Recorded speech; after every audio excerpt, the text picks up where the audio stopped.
What if I told you that in just 15 minutes every morning, you could build a stronger classroom community, practice academics, and even make your entire school day run smoother? After 3 decades of teaching, I found 5 things that made morning meeting one of the most valuable parts of our day. Today, I'm showing you exactly what they are and how you can use them in your classroom. Let's go. A traditional morning meeting has 4 components: greeting, sharing, some type of activity, and a morning message. But in my first grade classroom, I added one more, which I'm going to share with you at the end. And honestly, it was my favorite part. But let's start with the greeting. The purpose of the greeting is basically to make sure that every child in your room feels seen and acknowledged and just a part of the group. For the greeting portion of our day, we always started with a good morning song. It was a couple minutes long, and it was just the perfect way to begin our day because the kids knew that once we sang that song, school had started. So we would stand in a circle and sing the song, and then we would greet each other. So there's lots of different ways to do greetings. In fact, I'm planning on doing an entire episode on just the greetings portion of morning meeting. So you can look for that in the future. But no matter which greeting you use, the most important thing to remember is to call each student by name, because this is one of the ways you're building classroom community. Every child feels seen, and when kids are greeting each other each day, they're learning each other's names and basically just speaking to different kids every day. They really start to make friends with each other just from this simple little activity. So a couple of ideas for greetings are just turning to the person next to you and saying good morning. They say, "Good morning, Billy," and then Billy says back, "Good morning, Katie," or whatever. Very simple. And this is what you want at the very beginning of the year because they're literally just learning each other's names. So you don't want any kind of elaborate greeting right at the start. Another simple greeting is to do a high five as you have the kids say good morning. So they can stand in a circle and you start and give the person to your right a high five and say, "Good morning, Susie," or whatever their name is. And then they high five you back and greet you. Then they turn to their right and do and say the same thing to the next person. And it goes all the way around the circle. It literally should take about a minute, but it's a really good way to begin your day. I actually have a freebie for some morning meeting greeting cards that have lots of ideas for you, and I'll put the link for those down below. So your song and your morning greetings, that should take about 3 minutes. All right, now let's move on to number 2, which is sharing. So sharing is where the kids get to actually add something to the meeting themselves. And if you know 6-year-olds, this can take up a lot of time if you let it. So I personally didn't do sharing every single day.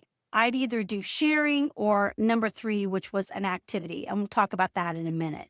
So during sharing, this is a time when you can do things like the traditional show and tell. And again, if you've ever done show and tell, you know this can go on forever. So let 3, maybe 4 kids share each day. And you might just want to do this on one day, like Fridays is show and tell day, something like that.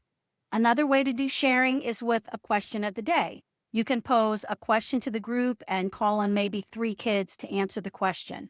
During sharing time, kids are really getting to know each other, and this is helping them figure out who they really like, who they want to play with, and who they have things in common with. So even though it seems simple, it's a really valuable time because when you're building community and encouraging friendships, that's really working to improve your classroom management. When kids like each other and they're friends, you're way less likely to have fighting and tattling and arguing and stuff like that. So a couple of other sharing ideas are would you rather questions. You can have topics for turn and talk. They can share something that happened over the weekend or something they're looking forward to. And remember, every child doesn't get to share every day. You just choose kids randomly. We used morning meeting slides that had a question of the day built right into it. It had the link to our good morning song. It had a joke of the day, stuff like that. I'll put the link down below if you want to check those out. All right, the third area of morning meeting is an activity. So activity time should feel fun. It should be a little more hands-on or get kids up and moving. And again, I didn't do an activity every day. I might have done sharing one day and then the next day an activity, just to keep our morning meeting short and to the point.